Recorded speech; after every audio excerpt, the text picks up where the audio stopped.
What if the same analytic mind that can engineer a solution for a massive oil pipeline could be used to precisely engineer your own peace? For 15 years, my guest was in the high stakes, high pressure world of petroleum engineering. Her job was about structure, energy, and finding leaks in complex systems. But she realized the biggest system needing a fix was her own internal one. Today, she's an award winning holistic therapist, a success habit coach, and an author who promises to guide you from misery to peace in 30 days by blending ancient healing wisdom with cutting edge neuroscience. Now, this isn't a story about a career change, it's about a blueprint for anyone who feels stuck and is ready to stop surviving and start purposely designing a life of a profound calm. Get ready to dismantle your old program. Welcome to the show, Eat It, Be, Kiss. Thank you so much for having me. Hello, everybody. So we want to welcome you to Keeping It Real on Purpose. I'm your host, Edna White, and we want to get right into it. And I'm going to ask you the question, how do you show up in the world? I always like to be the bigger person, if you know what I mean about that. People get triggered very often by outside situations and sometimes even by their own mindset or by their own thoughts. And when I encounter situations with people, I always like to, choose being kind instead of right and being the called bigger person. Seeing things from a bigger perspective, basically, from a spiritual perspective, from a divine perspective, and then not getting caught up on little things or little situations. Yeah. And that's why I keep myself also calm, because I trust the process. I trust the divine as well, and that's my way. Yes, absolutely. I love it. Love it, love it, love it. I want to get right into the heart of your work. You guide people from misery to peace in 30 days. That's a bold promise, and it speaks to a fundamental hunger that people have for rapid, real change. Let's dig into the habits and the mindsets that hold people hostage to misery and the engineering you apply to set them free. Tell us one of the things that you do with your clients that set them free. Yeah, so Samadhi meditation is one of the techniques I use. It's a Adiyogi Shiva technique, and it's a very powerful meditation. There are thousands of meditations out there that people practice nowadays, but this meditation is actually helping you to transcend into the unconscious mind. And then by that, you get access to your multidimensional existence, and you can heal all traumas, heal all traumatic experiences, even past-life traumas. So this is a very powerful tool actually to start the healing. And this is one of the main things, a daily habit what I ask from my clients to pick up actually. Okay. And is that something that you created, or is it something that you have that you give them? Yeah, so basically I learned this from my karma guru from Kashmir. It's an Adiyogi Shiva technique from 60,000 years old. And I was really how can I say, blessed with this situation back in 2018 when I learned this technique, and that was actually called me to become a holistic therapist instead of being an engineer. This transformation. I got you. And what's the name again? It's an Adiyogi Shiva technique, and it's called also Karma Yoga healing, one of the Karma Yoga healing techniques, and the meditation called Samadhi meditation. Okay. All right. I like that. You had to walk away from a highly lucrative, stable career. What was the most painful yet necessary truth you had to accept about your former life and the one that finally forced you to choose peace over prestige? I chose to leave because I felt that I need more time with my children. I felt that guilt, that mother guilt, that I leave in the morning, I came back in the evening, I literally has no time for them, and then I just don't know them anymore. Like, I really felt frustrated about that. I want to know them more. I want to spend more time with them. Yeah. So that was one of the things. And then other thing was that I also felt unhealthy. I also felt like very powerless, drained, and not just all the time. Yeah. But also physically, I couldn't take care of myself properly because again, I was like, I'm not going to spend an hour in the gym when I want to be with my kids. It was Right. like a game, and then it was really bad. And eventually, I said, I just can't do this anymore. So I quit the job, the 9 to 5, and then later I became a contractor. But that was much easier because then I Mm-hmm. could choose the time when I Your work. own time. Right. Yeah, absolutely. And I did Mm-hmm. that for another year or two. Yeah. And I think women do that a lot. And I know when I was observing my life, especially around my kids, they say 9 to 5, but it becomes, longer than, it's not 8 hours, it's really 15.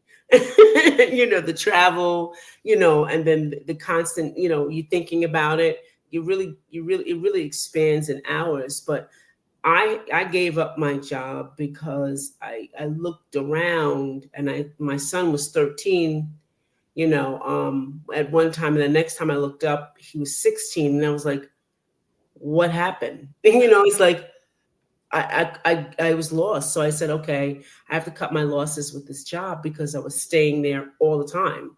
And they were always calling me in for something. And I was like, yeah, this is not for me. And I didn't want to miss that. When I looked up and I saw he was like 3 years older, I was like, oh no, I can't miss anything else. And so I wanted to be home. And I think it's a hard decision for us, but it's a good decision, because they grow up so fast. Yeah, yeah. I also love spending time with them and being with them because it's really precious. Yeah, Yeah. and they need us. They need us. Yes, absolutely. Especially when we're learning what you learned along the way, learning how to be peaceful. I think the children here now even need that more so. You know what I mean? Yes, because they pick up on their environment, how you Yeah. behave. You are a leader for them. You are the example for them. So Yeah, they're gonna become how you are. So when when absolutely. when the parents is trying to say that, oh, my child is doing this and doing that, first they should look into themselves, like how you show up to your children, right? Hmm. Yeah. Yeah, absolutely. You blend ancient healing with neuroscience. What is the single biggest lie we tell ourselves today about stress or anxiety? That is just it's just a one thing, but Mhm. actually is in our whole system. Like why Ooh, we are stressed or why we have anxiety is not just like because we didn't exercise or because we don't eat healthy or because we have a trauma, but it's all together. Like we need to look things like body, mind, and spirit at the same right. time. So you are stressed and anxious because probably you also lacking some vitamins and you lacking some Hmm. minerals, and that's why it's amplified your anxiety. But you are also because you don't sleep enough, you don't exercise, and then you are also because you have traumatic experiences you haven't healed. So Right, these three things all needs to be taken care of together to actually find the peace and harmony. right. That's great. What's an ancient, often overlooked technique? And I know what you're going to say that instantly begins to rewire you when you're overwhelmed. Yeah, it's the source memory healing. So the source memory healing is the Yogi Shiva technique, another karma yoga healing technique, the source memory healing, which Okay. really helps to heal from the root, which really helps to release the traumatic experiences from the unconscious mind and eventually stop the triggers and really bring back the liberation and the peace into. Yeah, that's cool. How do you truly show up, like when there is anxiety? Say you're having a bad day. How do you start to ground yourself from that? Is understanding your own body and your limitations and your own system is really important. Hmm. Knowing like why you have that anxiety or why you feel a certain way, understanding like what's going on in your body, and then just knowing that this is a sign you need to take care of. And then Yeah, yes, you can take care of it through drinking some nice hot tea, for example, or taking some vitamins, or just gotcha. doing some exercise, or just go to sleep. So Right. one Just of go to these, yeah, sleep. Sometimes, yes, absolutely. Sometimes the best thing you can do is just to sleep through the Yes. bed hours, because Yes. maybe that's where your solution comes in. Maybe you download some ideas while you are resting. So rest is Right. really a really great thing and is so undervalued. Right.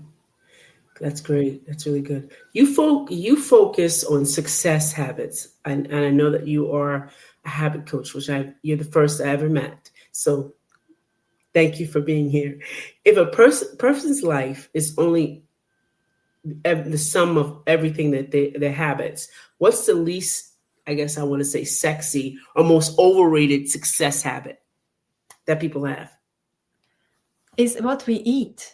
That's what we become. So basically, we really need to take care of our diet. People say like, Hmm. "Oh, what is diet?" When you say the word diet, they already think about like, "Oh, I need to count calories." But the Yeah. diet is actually what you consume, like what Right. kind of food you eat. Right. So it doesn't need to be like small amount. You can eat a whole big of plate. It's just what on that plate. What's on That's the what. plate? Right. Yes. So I actually follow a very strict diet. I don't eat gluten, I don't eat dairy products, I don't consume caffeine, alcohol, and processed sugar.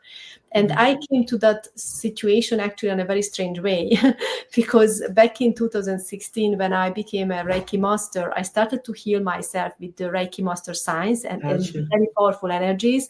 And it's raised my vibration so high that I had to stop eating certain food. I couldn't eat them anymore. It felt like a switch was turned in my mind or something. And Yeah. suddenly I couldn't eat, for example, the dairy products anymore. Mhm. And then the processed sugar and the alcohol, and then that time it was the white flour. So they were kind of switched off from my system, and it helped me so much because immediately I started to lose weight. I was overweight back then, and then I started to lose weight, and then I lost like 20 kilos, 40 pounds in 10 months. So I was Wow. so happy. I was so happy about myself, and then it was Wow. effortless because this Yeah. energy switch happened in my body. Yeah. So everything is connected, and then one of these habits is what we eat is really Right. important in many Yeah. ways.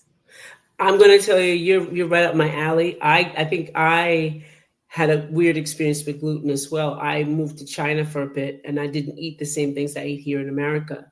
And then when I came home, I started eating all of that, and I had a seizure. So that stopped right away. It was like, okay, no more of that. It took me a while to get it, get control of it because I didn't know that everything had gluten in it. Everything had wheat in it. They fill everything. So it took me a long time, and now I'm much better at it. So I don't eat gluten. I don't have sugar. I don't drink milk. So I'm like you. I'm losing weight. Even now, vibrating differently. I don't drink wine anymore because I was a wine person. I don't drink wine anymore. It's so weird. It just I'm vibrating different, and it's like, okay, don't need that. And it's like it just goes away when you start to vibrate different. Like you said, when your vibrations are up, you don't need those things, and those things kind of like they get away from you. They go away. The need is not even there, and you start Yeah. to lose weight. You start to feel better. um, I know that milk created mucus in me. And when I started noticing it, I was like, I think I shouldn't be drinking this, you know?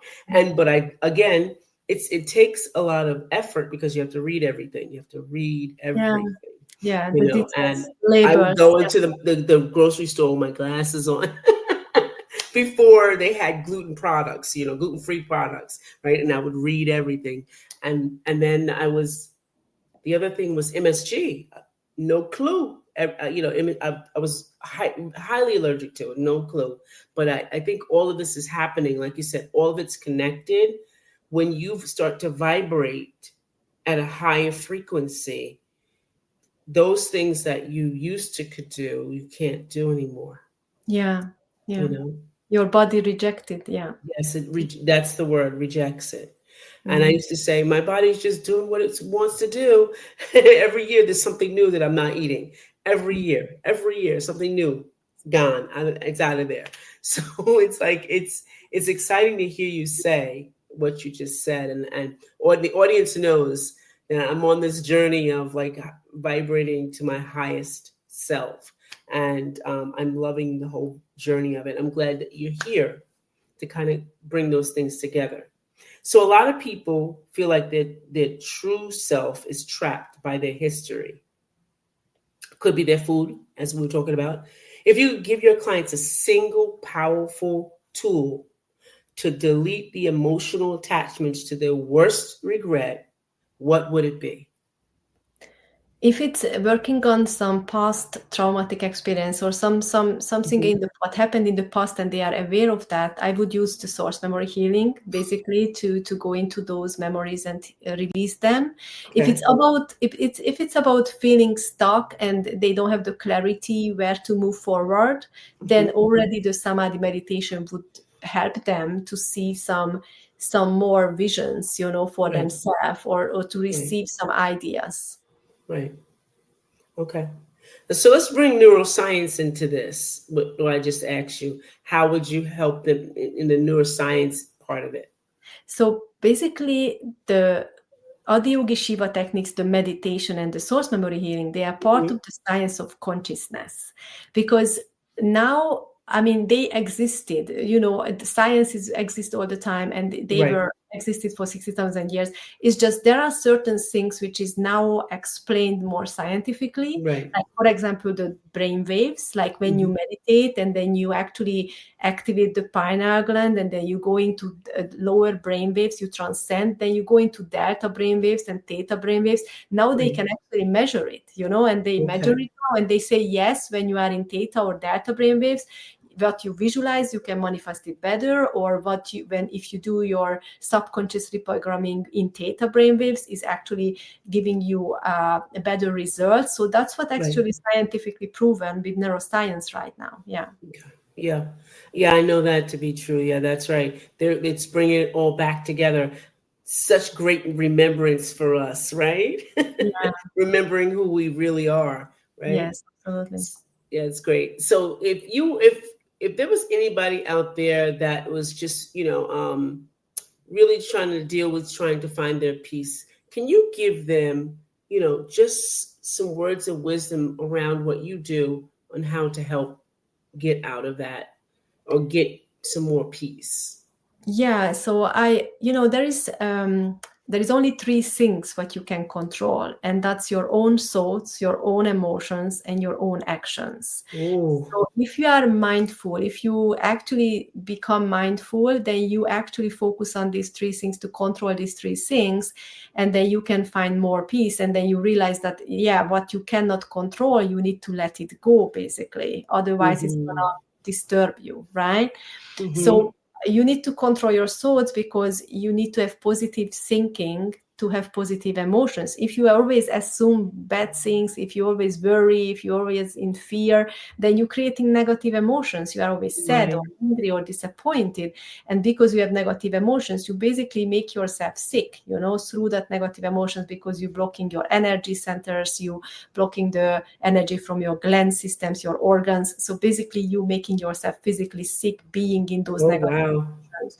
And this also encouraging you to do negative things like bad decisions if you are in a bad mood. So sure, I always say to my clients that don't make decisions when you are in a bad mood. Always get to neutral that's or good, good level before you make big decisions, because otherwise you that's can good, screw up, relationships or work or whatever it is. right, So it's count till 10 or sleep on it, yeah, yeah, and especially now with Mercury retrograde we're having in the shadow period we are right now, it's more crucial yes, to absolutely. My friend focus. just told me about that, especially now. Don't make any decisions. Yeah, and also focusing on your communication, but because Yes, absolutely. everybody everybody's gonna be pissed off about whatever you say. It doesn't matter Right. what you're gonna say, they're gonna feel offended because Right. it's just that time of the year. So it's just being Yes. very diplomatic, being very, kind to each other is really important. It's awesome. Awesome. Well, Edit, this has been an incredible, insightful conversation about the true engineering of inner peace. Thank you for sharing your journey from the oil rigs to helping people find radical change in just 30 days. I appreciate you, and I know the audience appreciates you. So, to our listeners, if you felt a deep resonance with Edith's message, if you're ready to stop performing and start genuinely engineering your piece, now is the time to take action. You can connect with Edit and find all the details of her 30-day program, her number one selling book, and her holistic methods by visiting her website. Is it editbkiss.com? And you can email her. Am I correct? Yeah, there is email, there are WhatsApp, everything. So they can connect with me from there. They can Yes. book a free Well, session. everything that is her is on this website, editbkiss.com. Okay? And remember, if this episode really resonated with you, please like and share it. Subscribe so that you don't miss any episode of such messages as we have heard today, and be part of helping you engineer your own peace. Thank you for being here, and we look forward to seeing you the next time on Keeping It Real on Purpose. I'm your host, Edna White, and my esteemed guest, Edit B. Kiss. We're going to say goodbye for now. Thank you. Goodbye.